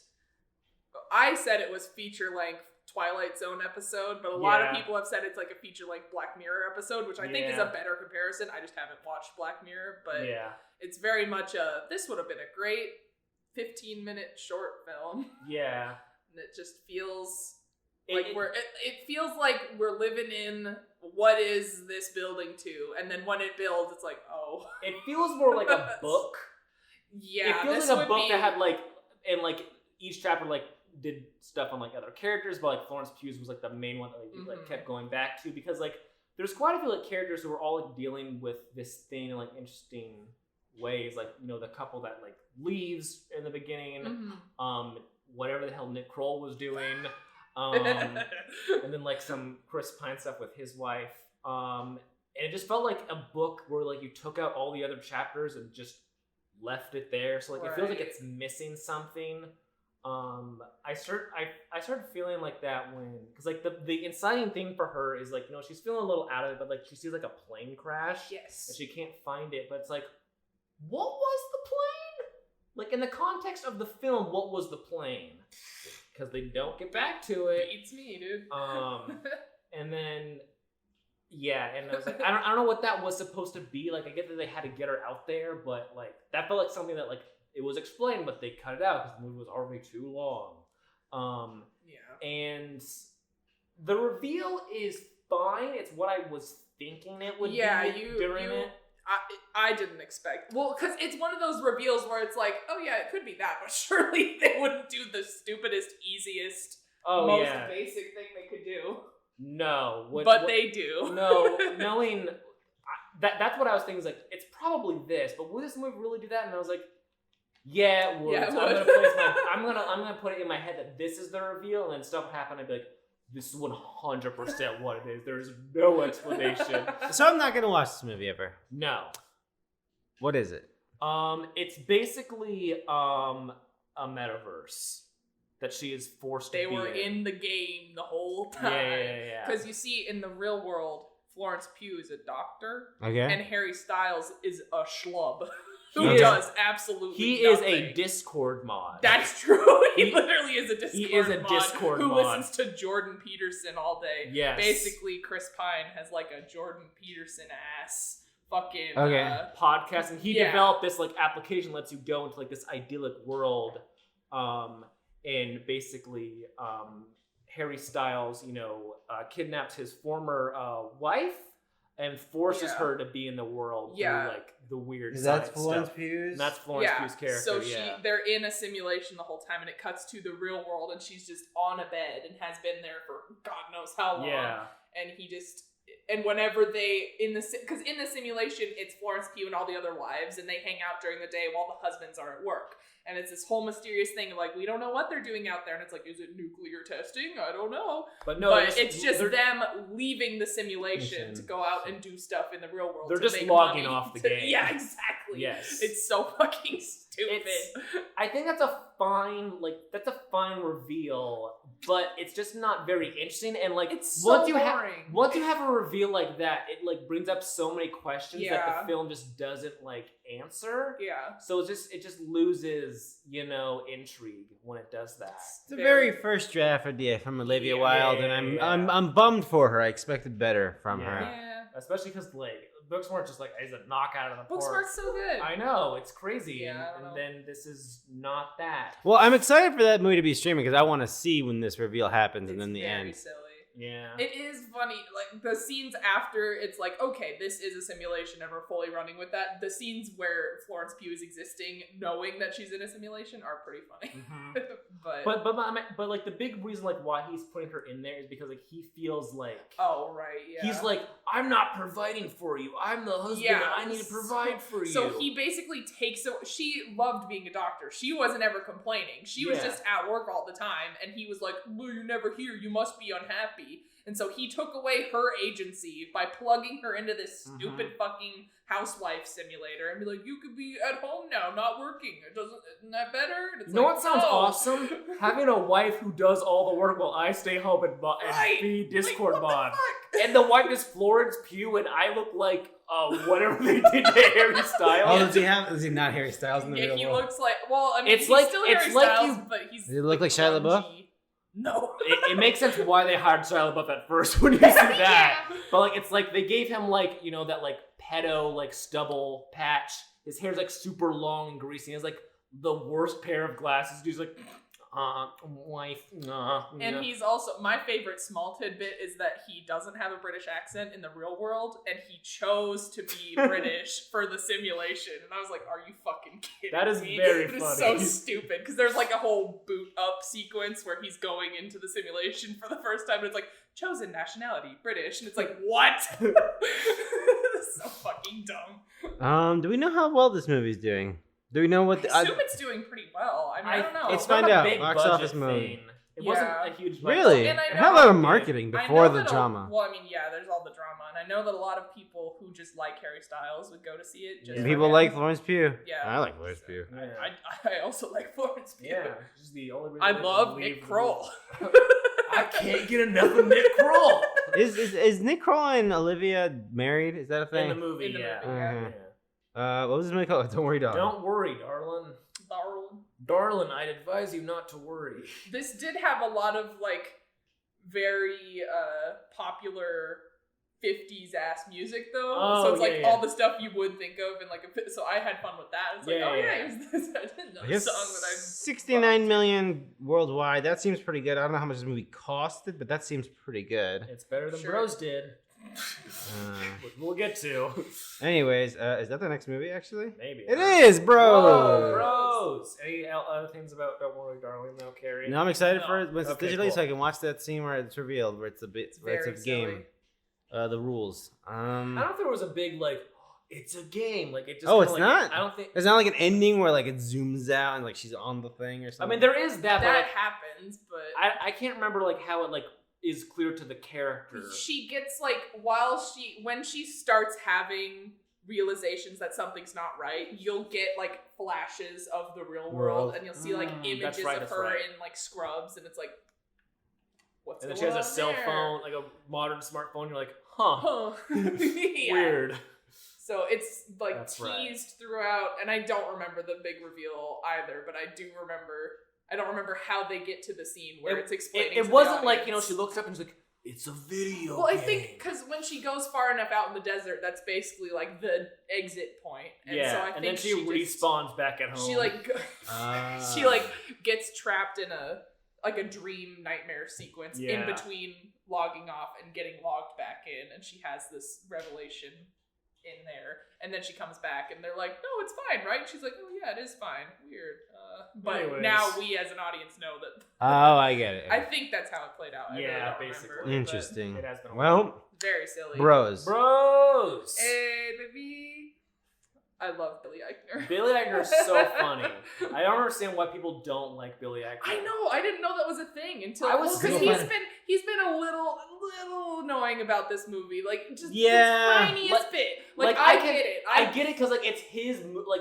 This is the first time like he's been like the star of the movie, and like he wrote it, so I get it being proud of it. As But at the same time, as someone who loves him, I'm like, yes, I respect this. But if someone didn't know him or already kind of didn't like him, and they saw all this, it'd be like, all right, I can understand relax. that, but yeah. But I agree with everything that he's saying about his movie. Oh yes, same, 100%. Especially because like, did you see like in our theater it had like ones like there's a lot of stuff in this movie. Did you see that? There was a sign outside our theater. It was like, there's some strong sexual activities. Really? I saw that sign. I thought it just said there was like sequences of flashing lights. Oh, I thought it was like. I think it was stuff. just because they're in the club a lot, so I think it was just a flashing lights sign. That would have been insane. That would have been insane. Okay, but no, yeah, I think it was just. I must have assumed. Wow, Ryan. I assumed homophobia. I'm sorry. I mean, that's pretty fair. Yeah. No, I think genuinely it was just because I've seen that sign. They had an Indian movie playing there for a while, and that sign was always outside of that theater. That there was sequences of flashing lights. Anyways, bro, I didn't read the whole sign, so I'm giving them the benefit of the doubt on that one, okay. but cannot confirm 100%. Anyways, bros, baby. So yeah, it's just Billy Eichner basically being himself in the movie, which is fine. Love it. And he just gets into like this dude who's like kind of different from like his typical type. Bit of a Tom Brady, as he says. A little bit of a Tom Brady type, bit of a jock kind of guy. And then it's just, like a classic rom-com, but they're two dudes, and it's very gay. It's awesome. It's very funny. It's one of the funniest movies of the year. Funny. He has that like a joke a minute kind of like theme where like it's very but it feels very like natural. Like it doesn't feel forced and like so good. I love so Billy good. Eichner so much. I again don't understand. Cause like he's and like what I appreciate about it is, both him like in the real world and like, the character is like he's very like, loud and like, funny, but he's a very smart person, especially with like media and especially like, queer history. Yeah. And like he's just passionate about it, and like he like amplifies that with like his, funny, humor. And like that's awesome. Like how like why would you not like love someone who's so passionate about like their, people and their culture where they're just like, yes, you should teach queer history in second grade. Obviously, you should. It's respectable and nice, and he's great. And I do not get it. And he's also just super funny. He's hilarious. He's super funny. But yeah, what about you, Carrie?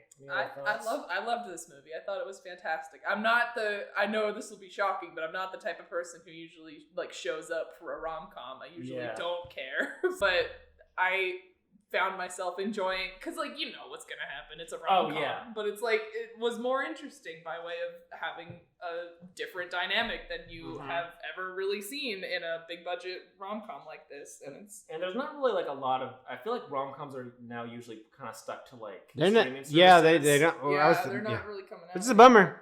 I love a good rom-com. The last big rom-com is probably like Trainwreck. Oof.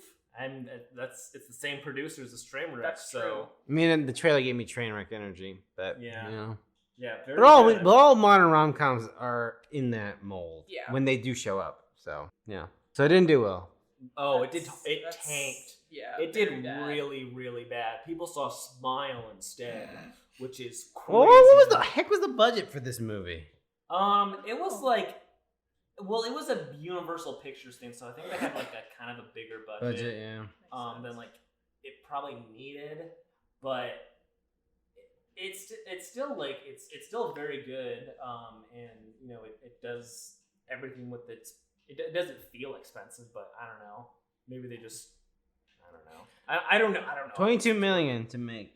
Okay, that's not that much, but at 8 million, that's a bomb. Yeah, it's a bomb. Especially with, I mean, Billy probably did all the marketing himself, so that's free marketing. So you know, maybe the marketing budget. The marketing budget was Billy go stand on the street and yell at people. No problem. I will say to Billy's not the biggest star in the world. That's all I'll say. No, it's to me and Ryan, right. And me, we're like we love him. He's the guy from Parks and Recreation. Oh yeah, that guy. Yeah, but I mean, I guess. He's not people who would show up for like Adam Sandler rom-com. Like that rom-com that I keep seeing ads for, where it's George Clooney and fucking what's her name, Julia Roberts on the airplane. They're like, oh god, you could be talking about any movie, right? But there's a new one I think coming out with those two, and they like have a sordid history or whatever. Like everyone in the country would be like, oh yeah, I know who Julia Roberts and George Clooney are. Billy, I would watch people that. Would be like, but if you told those people, you want to go see the Billy Eichner rom-com, they'd be like, who? You know, Parks and Rec. Name a woman. No. That one is very good. Was my favorite one though is he's like, hi, are you gay? Yes. Do you care about Joan Oliver? No. All right, thank you. No, then he's like, if you're talking about the one where the person's on the phone, is like, what about Wendy Williams? It's like, oh yeah, I love her. It's like, thank you very much. Was the jock guy somebody famous? I looked it up. I don't know he's who in the a hell. lot of Lifetime rom-coms. That's which is very funny. Hire. Which is very funny because like the whole cast was like queer. So I don't know. That was just very funny. Where like a gay man has been in all these like straight lifetime rom-coms apparently. Yeah. Interesting. All right. Well, sorry, Billy. I believe he's writing another movie for Universal, according to something I read. I'm sure like as a writer, but like Yeah. Anyways. Yeah. Unfortunately, you know, he might have to stick with the supporting role. Unfortunately, but he's great, and I think this will probably get more love on like streaming or something. At least I hope. It's very good. It's a nice movie. It is very nice. It's nice. Yeah. If you would have told me last year that I'd be misty-eyed at a gay rom-com starring Billy Eichner, I'd be like, what? About time. Finally. And also, this movie had like two jokes that like hit me and Carrie. Like in the I'm gonna laugh hysterically. Yes, like this is so specifically something I would laugh at that I'm gonna lose it. Good stuff. Well, that's I bros. need a poster of that Sarah Paulson thing. That destroyed me for Ryan years. was out of commission for like 3 minutes. Hocus Pocus 2. They made another one. Who saw this? I watched it. Carrie? Well, what did you think of? What are your thoughts on the original Hocus Pocus? One of my favorite movies. Okay. I haven't seen it since I was a child. Yeah. And what's wrong with this one? I mean, it's not horrible. Some people might say it's horrible, and I wouldn't call those people wrong. I wouldn't say like, hey, stop that. I'd be like, no, that makes sense.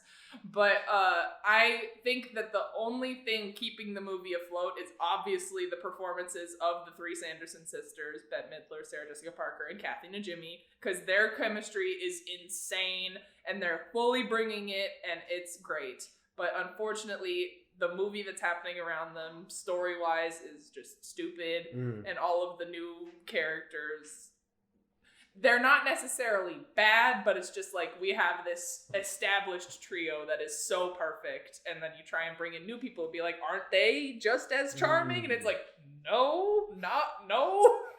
So yeah. So it kind of sounds like exactly what I would have expected to It's- go wrong. It's It sounds exactly like a what you would Disney expect. Plus, Yeah. like we are using this new IP we Very just much. got. This is just the first one that I was invested Well, in. they've always had that, actually. Yeah, that's true.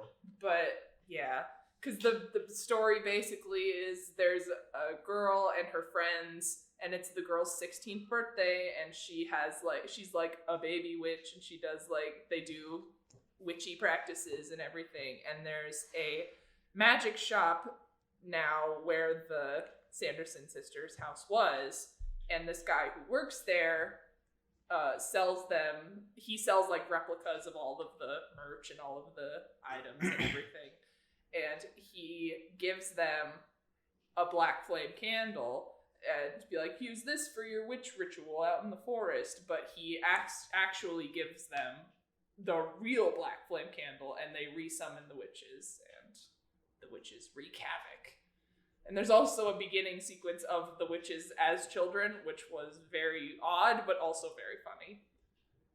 But yeah, I found myself enjoying a lot of it, but it's solely based on nostalgia and me enjoying seeing these characters back together in new sequences and new scenarios. So So if it you're seems not like a Hocus Pocus fan, I don't think there's anything in this movie for you. And even if you are a Hocus Pocus There might fan, not you be. might just get pissed off by this movie. so. It seems exactly what exactly what you would expect from a Okay. Hocus Pocus sequel 20 In the years year, later. yeah. Well, there you go, folks. It's fun. Enjoy it. Kind of. Thank you for your Disney Plus sub. Yeah. It's It's not mine. It's a friend's. true. Well, I'm glad you're able to finally use it. Yes. Now I will never use Disney Plus again. All right, last movie on this list, folks. Boy, howdy, that sure was a lot of movies we talked about. Smile. Smile. I haven't seen it. It's Two varying opinions on Smile in this room. Not so shocking at all. Yes. from what I understand, actually, I haven't seen the movie. So someone else, Carrie, explain what this movie is about. Our main character is a therapist, but she works in like crisis therapy. So it's like an ER therapy situation, and so all of her clients are on the extreme end of needing her help. And she gets this one client who she diagnoses as having some sort of stress-induced hallucinations, and the girl is like, you're not listening to me, I see this thing, it smiles at me, and that girl winds up dying. She kills herself in front of our main character. And so then the rest of the movie is her dealing with that and thinking that she's having stress-induced hallucinations and skipping of time from this trauma that she's experienced of watching this person die. Yeah. But we find out that it might be a more malicious force that is actively haunting her. Okay. And it is wild. Yep. It sucks. Specifically, the thing is the smiling. Thing. Yes. Yes. It presents itself as, she describes it, the girl, as it sounds like a very It Follows type thing. Yeah, when it she's could look talking like about it. anyone. It could look like anyone. Wait, did she describe it as It Follows? No. But like when she's describing what it can do, it's like, oh, it's like an It Follows thing. Yeah. It can show up as anyone, alive or dead. Yeah, she's It's like, just- it looks like my grandpa. Right. But it's all. Was she like, it's always smiling? Because that's not true. That's really not true about the demon. Yeah. Or whatever it is. I don't remember. But yeah, my main issue with this movie is it is the loudest movie It's I've very- ever seen. I'll concede to you on that. Like, I thought it was very funny, like all of the crazy loud jump scare stuff and all of that. But if you don't like that kind of thing, this would be the most obnoxious, horrible movie experience Yes, of all because time. like there's not a lot of horror in like the first like third of the movie. It's just she opens up a cat tuna can. It's like, and it's like it just blasts the speakers. Yeah. It's just awful. And then also like my main thing is like, it's one of those things like It Follows or The Rain, where like it's the spirit with like rules, you know. Mhm. But the rules are never properly, like, explained. And even the rules that we do know about they're very loose rules, you know? So, like, you never really understand what this spirit or force or whatever it is, and it just kind of, like, takes you out of it, where it's just, like, you're just gonna die. You're gonna die. You're gonna die. That was a very funny part. That was a very funny part of that, I will say. But yeah, I did not like it. It was not good. It was not fun. I mean, sometimes towards the end was pretty fun, I will say. But for the most part, it was not fun for me. And even the stuff at the end where it got fun was just like, I'm already out of it. You already done pissed me off. I'm already, like if this was like a while ago, I would be all in for this guy specifically. The movie wore you down. Yeah, it wore me down with too much like... really weird music in this movie too, which I honestly did kind of like, but yeah. I'd rather have a weird score than a score that I ignore. Oh yeah, a score that's just forgettable. Yeah. That makes sense. But yeah, was it just like the silly nonsense? I don't know why I liked this movie so much. I'll be honest, because it seems like a movie that I would not like or just be like whatever. But for some reason, the way it was executed, maybe I was just in a good mood that day. I felt like smiling. The movie made me smile, and so I thought that it does a lot of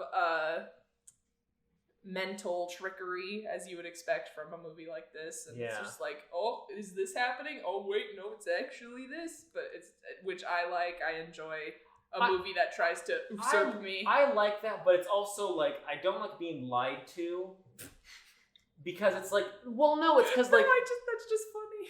I don't like being lied to, because like sometimes things will happen in the movie, and like in this thing, like in a lot of horror movies, like in general, and like that thing just doesn't happen like in real life, and also it just means nothing. It just serves to like scare you in a very cheap, usually jump scary way.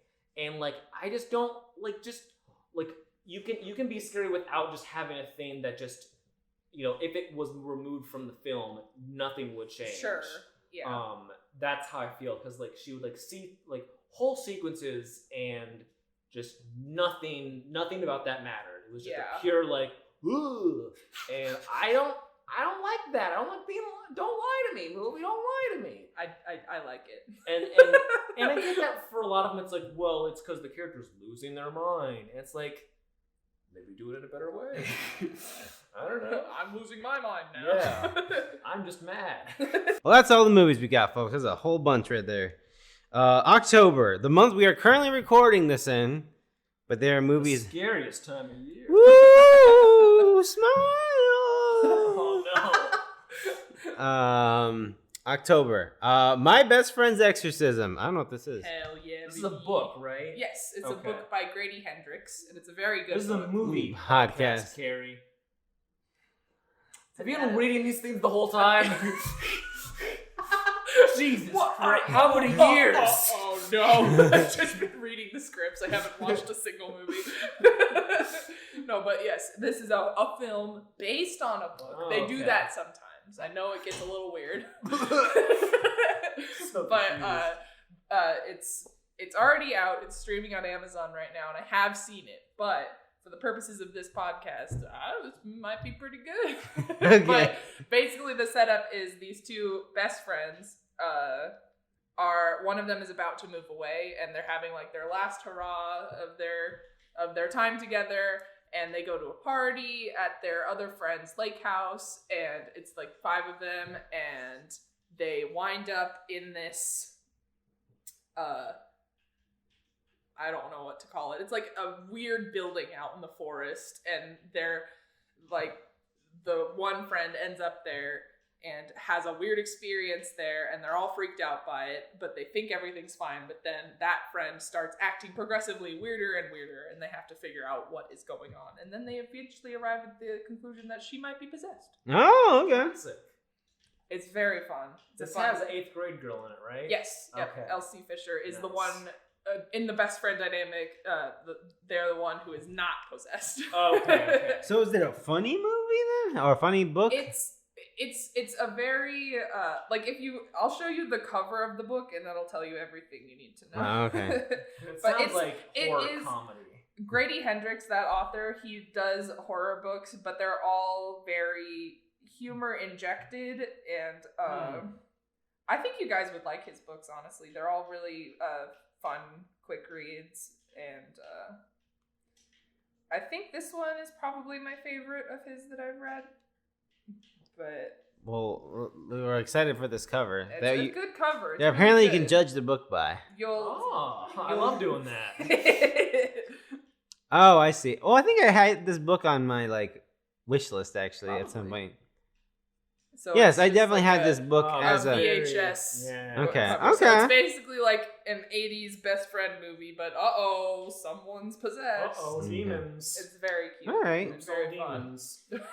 But yeah, I'd recommend it. Kind of want to read the book more than watch the movie. I mean, well, the book is better than the movie, but I mean... Spoilers. Terrifier 2. There's a clown out and about. Neither of you have seen Terrifier. No. Right? No, I want to, because it seems... I think you've seen All Hallows Eve, which has that clown, right? I think I saw that on your letterbox. Oh, no. Maybe I'm... But yeah, it's the sequel to Terrifier, which has Art the Clown, who people love. I don't fully get it, because he's just this clown who goes on Halloween and... Oh, you don't remember? I rated it 1.5 star, but I have no memory. Oh, okay. Oops. Well, it's this clown who goes out on Halloween night and kills people in very, very gruesome ways. And there's a lot of good practical effects. I'm talking about the first one. And this is just a follow-up to that. I believe it was made by the Bloody Disgusting people. Probably. And more practical effects and just more fun stuff with Art the Clown, who I really do not like. I do not like the clown. I do not get why people like the clown. It's just because he's a serial killer who I don't understand what he is or what his bit is. You look at Jason Voorhees and he's he kills and he has a machete. Art has just a bag of tricks. And sometimes he's a clown. And sometimes the tricks are just a gun. And that's very, very funny. The only good joke in the first one is this lady has Art on the she has the higher ground on him. And she's what are you gonna do? What are you gonna do? What do you do? And he just takes out a gun and shoots her. It's very funny and very weird. But yeah, I think that'd be a movie that you and Greg would enjoy watching together, because I think you would enjoy the gore of it. But the plot of it and just tonal inconsistencies, I'm not a fan of. But the sequel is just all that and more. And the film has gotten a big audience, so it had a really big limited release. Where I've seen it, spoiler alert, but. Yeah, even though it was the one-time thing, the theater was sold out, filled. And from what I've read, that's been the case for a lot of these, because there's a lot of really big fans of this clown, and it's all very similar to old school 80s slasher things, except with really good practical effects and gross gore. But yeah, Terrifier 2, watch it. It'll probably be on Shudder or something else. Maybe here Ryan say the exact same thing whenever we recorded the October episode. Say the exact same thing, yeah. Well, the thing, I was mostly talking about the first one, but the second one is kind of just more of the same. Lyle Crocodile. I saw this movie on Alamo, and I was this isn't a real movie. It's Paddington but with an alligator or crocodile. That is how Alamo describes it. Yeah, well, I mean, because it's another kid's book character, I think. But I've never heard of him. Shawn Mendes. Oh. So I assume there's songs in the movie. I don't know how I feel about that. I don't know anything about this children's book. Yeah, I mean, well, moving on. Amsterdam, baby. Everybody's here in Amsterdam.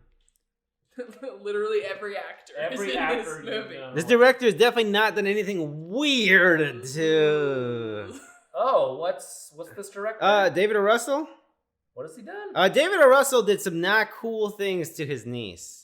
Oh. Not great. Not good. Are my assumptions probably correct? Yeah. That is unfortunate. And he revealed this himself in a way that was apologetic, and it was So just tell maybe it should get some. I don't know. Tell me about your new movie Amsterdam. Well, in March of oh no. Yeah. That's very okay. Well, anyways, but I'm Amsterdam. glad all these actors still love to work with him. I know. Yeah, that's what. Whatever. Anyways, Amsterdam. I thought the trailer looked fine, but it also seemed like it's a David O. Russell movie, Yeah. so it's gonna be awardsy sort of dealy. It's probably gonna be fine, but I don't have the energy to. I was like, I feel like I don't have to watch this, and so I think I'm going to forego watching it. Yeah. I have another fear with this is it's going to be another Oscar thing, just because it has so many. It's David O. Russell in it. movie. I think Joy's the only movie from him that never got nominated for one, unless that also got nominated for something. I don't remember. Oh, maybe Big Jennifer Vice, Lawrence snagged a nom for Big that. Vice energy. Well, all David O. Russell movies have Vice energy. I think he made that energy, and then Vice, just stole it forever. Dick Cheney got it. Damn it, Cheney. Silver Linings Playbook is still a great movie though. But I love it a lot. I like that movie. Anyways, Unfortunately. Amsterdam. I don't care. But I also don't care. you probably won't hear us talk about that one next. Sorry. What is TAR? Is that an acronym? I don't think so, but it's Kate Blanchett plays a music conductor. It's like I think a biopic of Ulysses. it's the lady's last name. Lydia Tarr. One of the greatest living composer-conductors and first ever female chief conductor of a major German orchestra. And it looks great. Okay. Oh, good. Keep an eye out. No, I'll watch the trailer for it eventually, I guess. Looks fantastic. Okay. Well, that's TAR, I guess. Interesting. I'm trying to look if this director has done anything in it. Nothing's popping up real quick. Next on the list is Triangle of Sadness. Dude. Is this movie finally coming out in October? Dude, I hope so. I think so. I'm excited for it. I'm a little tired of the trailer because it's been the same trailer. Yeah. But it does have. I just want to watch it already. Just show it to me already. Yeah. I don't know why, but that's one of the. I get into like moods with trailers, and I'll just really like them, and that's one of the ones that's on the uptick for me. I really like that Triangle of Sadness trailer. I liked it, but like I just have seen someone say, just let me watch the movie. Watch the movie. Come on. So for people who don't know, this is a Neon released movie. It seems to be about a very luxury cruise with a lot of people with a shit ton of money. Right. A lot of scum of the earth, rich people kind of, and then the ship gets I don't know how you call it. A lot of issues happen on the ship. Yeah. Things start to fall apart, and so it seems like it's a bunch of rich people just having a bad time, and Woody Harrelson's the captain of the ship. Oh, hell yeah! So it seems fun. It seems fun. So yeah, I'm looking forward to it as well. I just want to see it. Hopefully, actually, it comes out in October. Yes. Here. But yeah, Triangle of Sadness. Also, a movie with a bunch of people invested in it, like in terms of like financiers. Because I saw the big block of text that people involved, just like 5 billion logos. Anyways, the Grim Cuddy's coming to get you, baby. This is a movie that I saw a thumbnail of this forever ago, and then I got Hulu, and then I was like, oh, it's on here, and I saw the trailer with Ryan and Carrie, and it's like a Momo. It's like an internet Momo creepypasta monster man who looks ridiculous. Imagine the face of Momo, but on the body of Gru from Despicable Me. Yeah. Running around in the background. And legally distinct Momo? It like kind of looks like Momo. It's like they wanted to make a Momo movie, but they couldn't get the rights to Momo or something. It's like that mask at Spirit Halloween that's called Jay the Killer. Exactly. Anyways, that's coming to Hulu. It looks ridiculous. Looks like something. Looks great. Anyway, listener, please look. If you're not familiar with this movie, please look up what this creature looks like. It is Do yourself a favor. Look up right after you're done looking up the Naomi Watts headshot. Look up the Grim Cuddy. Yeah, it's very important that you have those 2 tabs up on your computer at the same time. That's not her mom. That's the Grim Cuddy. Oh no! Anyways, Halloween ends. About time.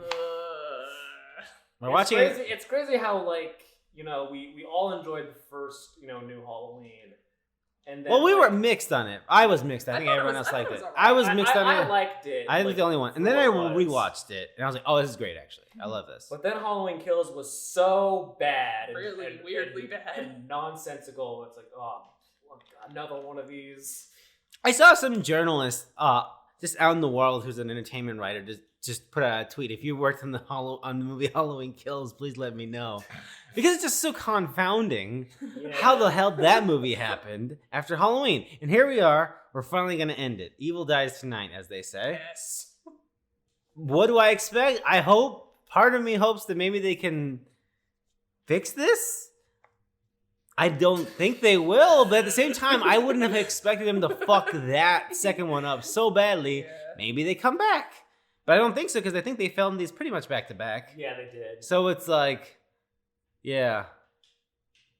I'm excited for Jamie Lee Curtis to finally be able to rest and no longer have to give interviews. I'm excited for her to, like, do stuff. Yeah, also that. So, we'll see. No expectations on this one. Don't ask me how they're going to fill an hour-and-a-half movie. Maybe Jamie Lee Curtis, like we said, maybe she'll do something. I don't know. Decision to Leave. Very excited for this. Wait, is this October? This is October, yeah. I think it's November. It might here. just be getting like the limited release. Yeah, I think it's November here in Omaha. Oh, son of. Yeah, it is. This is the next movie from the director of Old Boy, right? Old Boy and The Handmaiden. Yeah. Looks great. Looks awesome. It's not coming out next month.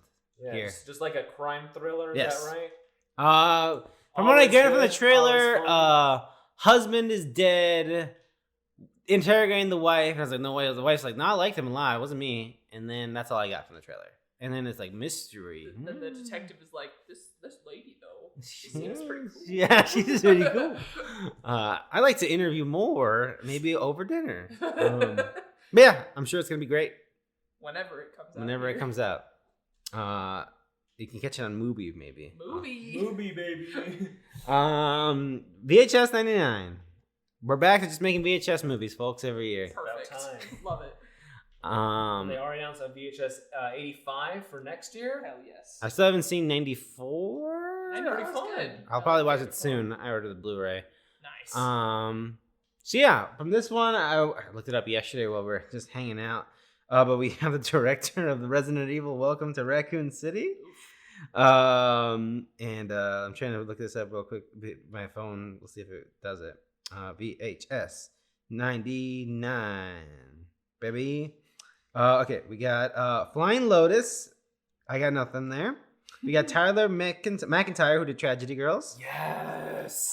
Maggie Levin, who did My Valentine, which, as I understand, is one of those Into the Dark Hulu movies. I don't know anything about. Joseph Winter, who did Deadstream, which is on. I'm gonna watch that. I'm gonna watch that. Yeah. Vanessa Winter, who is, I assume, related to Joseph Winter, and also worked on Deadstream. Fun. There you go. We'll see how that goes. Let's see how that lands, folks. The Banshees of Inisherin? It's an Irish word. It's gonna be hard to say. Okay. I don't think I've seen this trailer. What is this? This is like it's a Colin Farrell movie, and it's the same director as this movie. Yeah. This is the brother who's like, I fucking hate you. Leave me alone. He was like, every time you talk to me, I'm gonna cut off one of my fingers and send it to you. I just really Martin McDonagh, I believe, is the director. That's his name. I really like his movies, so I am gonna show up. I'm very excited. I'm just big Colin Farrell fan after this year. It's been he's always been great. He's always been great, but like this year, I'm just like, this is the year that I realized it. Yeah. Yes. Well, he's had ups and downs a lot. Yeah, but like I don't know. He's just like in his prime. That terrifies me. Also, when I watched this trailer, I was like, "Oh yeah, you're Irish. You are." I forgot that the guy named Colin Farrell is mega Irish. Oh, he is like the most Irish person in Hollywood, probably. But yeah, this looks fun. I'm excited for it. It'll probably also be an Oscars movie for. I hope so. Yeah, it seems like it.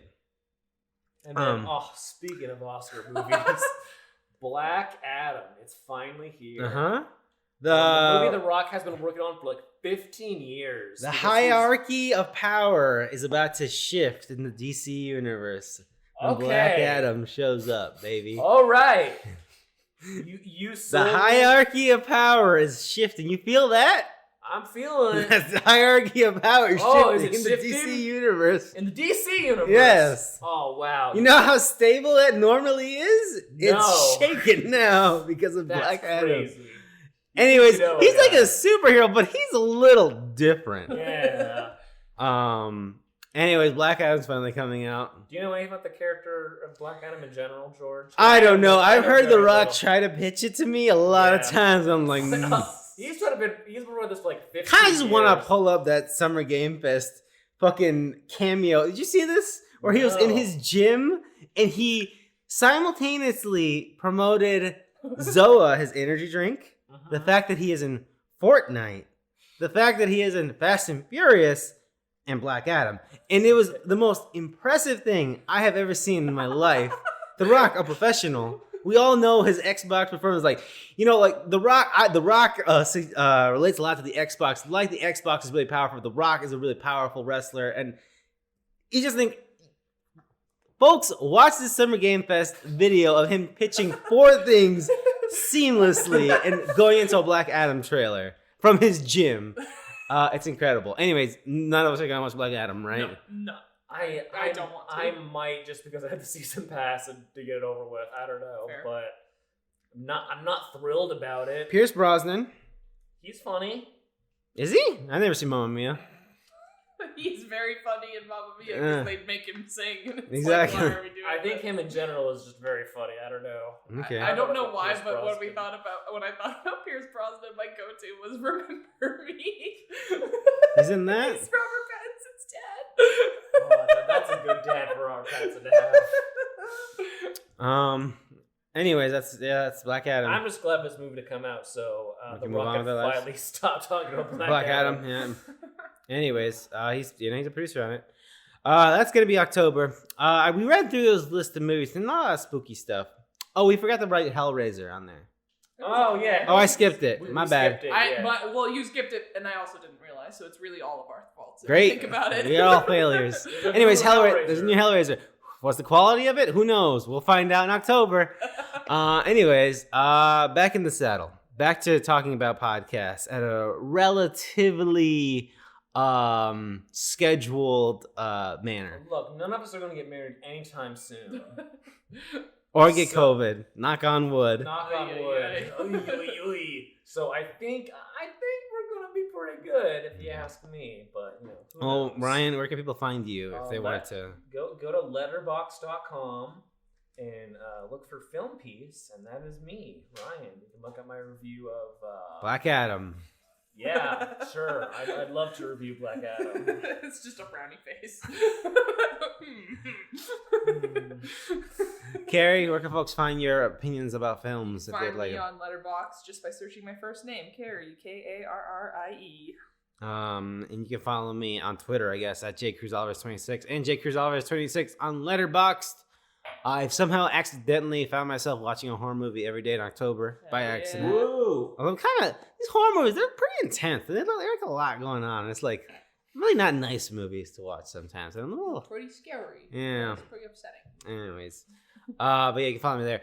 Until next time, when we are giving our spoiler cast for Black Adam.